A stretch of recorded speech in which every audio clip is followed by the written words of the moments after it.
स्वागत है दोस्तों आपका BS commerce education learn something with me. जैसा कि दोस्तों पार्ट नंबर 6 आज हम देखने जा रहे हैं। मल्टीपल चॉइस क्वेश्चन की सीरीज हमने स्टार्ट की है specially for BCom, MCom, BBA, MBA, CA, ICWA, CS, CET, SET and other competitive exams के संदर्भ। कॉमर्स में हम सब्जेक्ट्स देख रहे हैं एमसीक्यूज के लिए अकाउंट्स, ऑडिटिंग और टैक्सेशन। तो चलिए दोस्तों स्टार्ट करते हैं part number 6।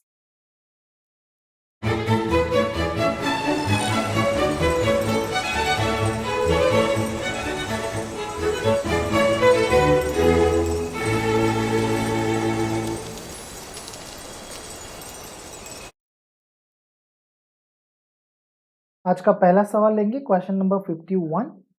Closing stock the end of the financial year stock और inventory which is the next year. Opening stock, b closing stock, और सी अक्यूमुलेटेड स्टॉक या फिर डी स्टॉक इन ट्रेड। मैंने यहाँ पर टाइम स्टार्ट कर दिया है। उम्मीद करता हूँ आपने आंसर दे दिया होगा क्योंकि मुझे नहीं लगता इतना टफ ये क्वेश्चन मैंने पूछा है दोस्तों मेरा ख्याल ये है, मेरा मानना ये है कि यदि अगर आप ठीक से पढ़ाई करते हो तो शायद आपको कॉमर्स ये जो सब्जेक्ट है या फिर कॉमर्स में जो अन्य कई तरह के सब्जेक्ट है, अकाउंट हो गया, ऑडिटिंग हो गया, टैक्सेशन हो गया या फिर कॉस्टिंग हो गया, तो ये ज़्यादा टफ नहीं जाते हैं। क्लोजिंग स्टॉक के बारे में हम देख रहे हैं। यहाँ पर आंसर आपके सामने ये रहा। आंसर हमारा बन जाता है ए ओपनिंग स्टॉक। जी हाँ दोस्तों, क्लोजिंग स्टॉक इस साल का हमारा नेक्स्ट ईयर के लिए क्या होगा, ओपनिंग स्टॉक हो जाता है। मुझे नहीं लगता यहाँ पर ज़्यादा एक्सप्लेन करने की ज़रूरत है मुझे। क्वेश्चन नंबर 52 आपके सामने ये रहा। Cost of goods sold minus opening stock plus closing stock is equal to. Find out करना है सेल्स, मार्केट कॉस्ट, परचेसेस या फिर ग्रॉस प्रॉफिट। जी हाँ दोस्तों, यहाँ पर वक्त खत्म होता हुआ।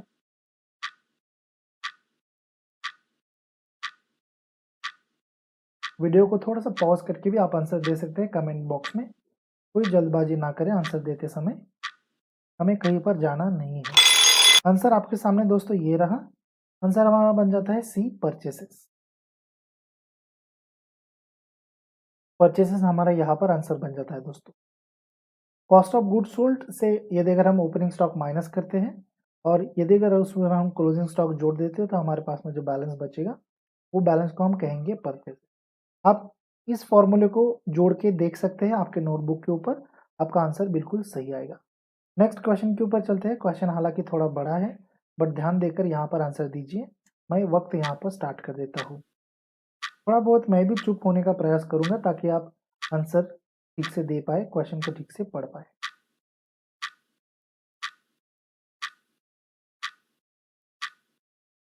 क्वेश्चन नंबर 53 देख रहे हैं। Is an dot dot dot कहा है आगे। Is an agreement between buyer and seller on the price to be paid security followed by delivery और dot dot dot is a change of ownership और goods in a return for a money. D sales. जी हाँ दोस्तों, इसका answer बन जाता है sales. Sales is an agreement between buyer and seller, buyer and seller on the price to be paid security followed by delivery, or sales is a change of ownership or a goods in return for money, इसी को हम कहते हैं sales. ध्यान दीजिए profit नहीं है।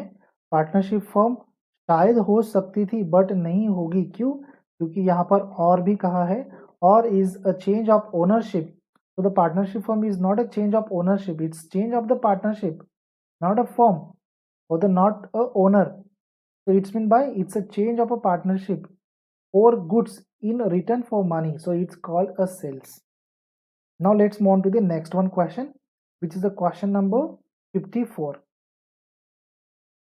Is a method of accounting for a merger that treat acquires as having purchased the assets and assume the liabilities of acquiring, which are then written up or down to their respective fair market values. चलिए answer देखते हैं।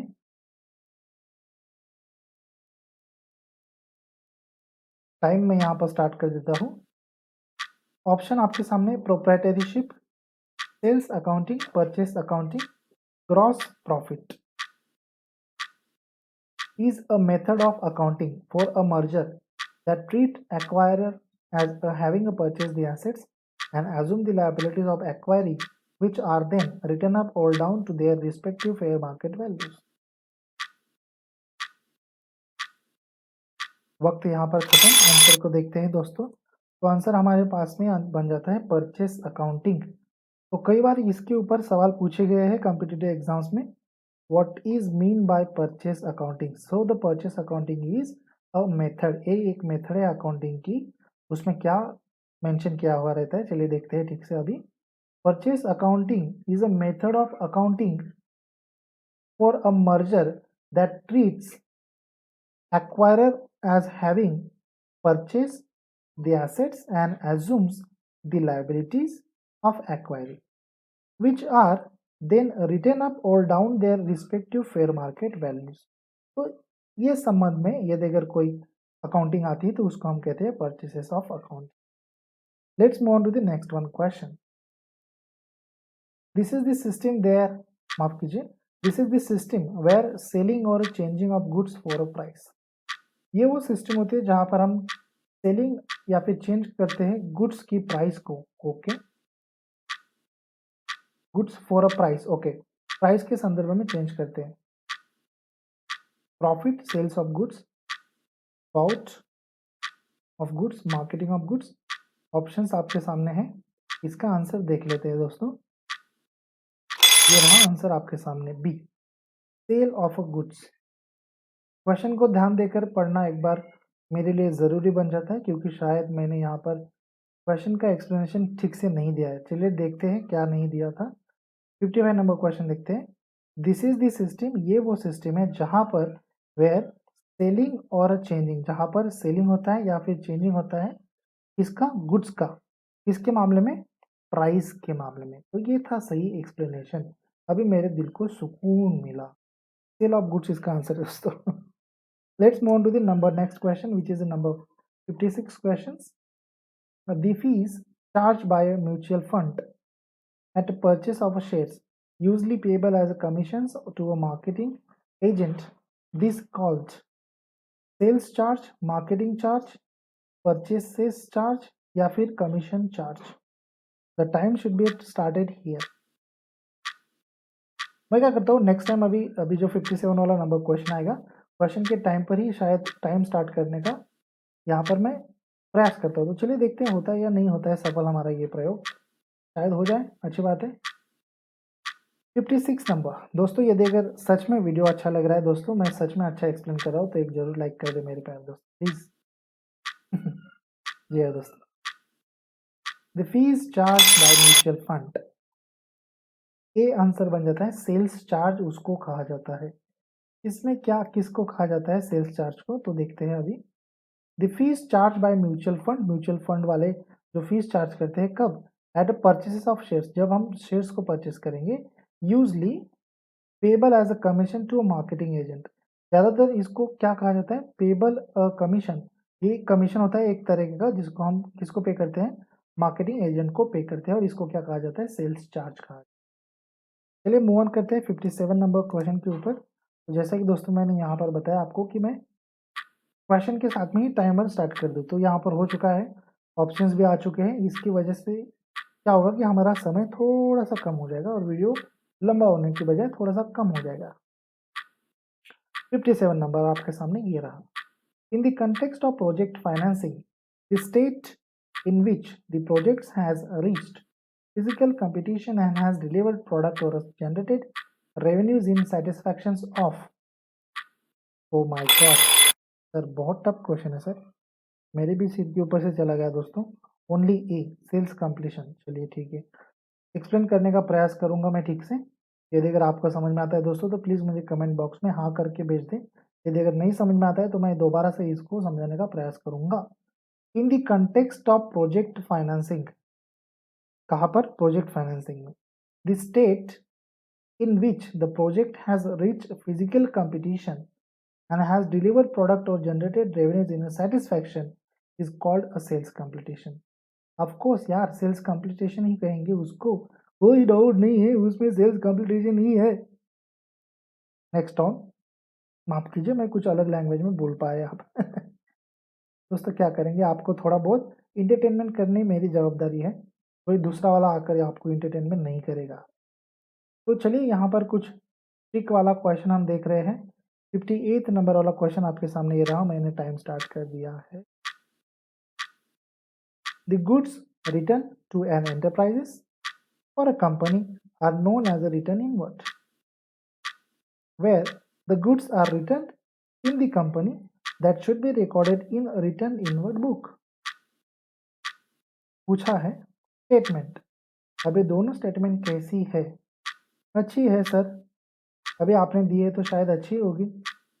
दोस्तों देखिए यहाँ पर हमें ऐसे ये देखकर सवाल पूछे जाते हैं एग्जाम्स में, तो हमें यहाँ पर ध्यान देना है ऑप्शंस के ऊपर। तो पहले तो ऑप्शन ध्यान दें, नंबर ए वाला, बोथ स्टेटमेंट आर फॉल्स। दोनों स्टेटमेंट फॉल्स है क्या? तो नहीं, एक स्टेटमेंट मुझे सही लग रही है, या फिर दोनों स्टेटमेंट में से एक स्टेटमेंट मेरे लिए सही है, तो ये चला गया, ऐसे हम मानकर चलते हैं। ठीक है, अब दूसरा देखते हैं B, both statement are correct. हाँ शायद हो सकती है, क्यों? क्योंकि पहली स्टेटमेंट या फिर दूसरे स्टेटमेंट, इन दोनों में से एक स्टेटमेंट मुझे करेक्ट लग रही है, मुझे लग रही है। ठीक है दोस्तों, आपको लग रही है अच्छी बात है, मुझे भी लग रही है, तो शायद ये आंसर हो सकता है। नेक्स्ट जाएंगे, statement first is correct, second is incorrect. अभी बड़ी बात आ जाती है कि यदि अगर आपको स्टेटमेंट सेकंड करेक्ट लग रही है और पहली इनकरेक्ट लग रही है, मतलब गलत लग रही है, तो शायद आपका आंसर ये बन जाए D, statement second is correct, मतलब माफ कीजिए, शायद आपका आंसर डी बन जाए। बट यदि अगर आपको स्टेटमेंट फर्स्ट करेक्ट लग रही है और सेकंड इनकरेक्ट लग रही है, तो ये आपका आंसर बन जाता है। बट यहाँ पर यदि अगर हम आंसर देखें तो आंसर है B, both statements are correct. इसका मतलब ये कि इन दोनों स्टेटमेंट जो है, दोनों स्टेटमेंट करेक्ट स्टेटमेंट है। तो क्या है ये करेक्ट स्टेटमेंट? तो पहली स्टेटमेंट है the goods return to an enterprises और a company are known as a return inward. इसको हम क्या कहते हैं? रिटर्न इनवर्ड ही कहते हैं। दूसरा देखेंगे, रिटर्न इनवर्ड के मामले में ही है where the goods are written in the company that should be recorded in a return inward book। यदि अगर कुछ गुड्स रिटर्न होते हैं तो उनको रिकॉर्ड करते हैं हम रिटर्न इनवर्ड बुक में। That's why the both statements are correct statement. दोस्तों इस क्वेश्चन के लिए तो एक सिंपल सा लाइक जरूर बनता है मेरे दोस्त। अरे बाप रे, स्टेटमेंट 59 नंबर क्वेश्चन आपके सामने ये रहा, ऑप्शंस आपके सामने ये रहे, और यहाँ पर मैंने टाइम स्टार्ट कर दिया है, घड़ी यहाँ पर स्टार्ट हो चुकी है, चल पड़ी है, चल पड़ी है घड़ी। Statement number first, the goods which an enterprise or company send back to the supplier are known as a return outward। Return outward book is the book where they should be record the return outward।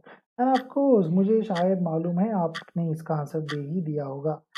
Sir क्यों आप time को बर्बाद कर रहे हैं? करना पड़ेगा दोस्तों, क्योंकि मैंने खुद यहाँ पर टाइम लगा के रखा है रखा है। तो यहाँ पर ये रहा answer, both statement are correct of course. ये दोनों स्टेटमेंट सही है दोस्तों, जैसे कि हमने रिटर्न इनवर्ड देखा वैसे ही रिटर्न आउटवर्ड होता है।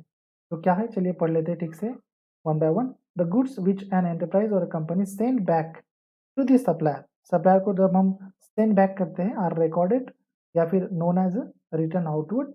Return outward is the book where should be records the return outward goods। That's why the both statement are correct statement। Let's move on to the last one statement of this our part, this video. Number 60 refers to the organizations that are for used for the welfare of the society and are set up as a charitable institution which functions without any profit motives। Welfare organization, wholly profit organization, profit organization, oh non-profit organization। जग जग जग जग जग जग जग, ओह क्या है इसका answer? हे भगवान, बड़े दिनों के बाद 60 number का question थोड़ा ट्रिकी आया है। Dot dot dot refers to the organization that are for used for the welfare of the society and are set up as a charitable institutions which functions without any profit motives। oh my god, welfare organization, fully profit organization या फिर profit organisation? तो इसका सीधा सीधा answer हो जाता है non profit organisation. Non profit organisation का मोटिव क्या होता है? Setup as a charitable institution which functions without any profit motive. No profit, no profit, non profit organisation. यहाँ पर ना कि वेलफेयर होगा आंसर दोस्तों, तो यही हम गड़बड़ कर जाते हैं। तो ये थे हमारे दोस्तों आज के 60 नंबर तक के 10 क्वेश्चन। उम्मीद करता हूँ आपको वीडियो अच्छा लगा है। लाइक आपने यहाँ ऑलरेडी कर दिया है, ये तो आप बिल्कुल करने ही वाले हो शायद। यदि अगर आप नए हो तो सब्सक्राइब जरूर कर ले। मैं असिस्टेंट प्रोफेसर बैसाने पर्वतराव भीमराव आपकी यहाँ पर इजाज़त लेता हूँ और यहाँ पर मैं रुकता हूँ। Thank you so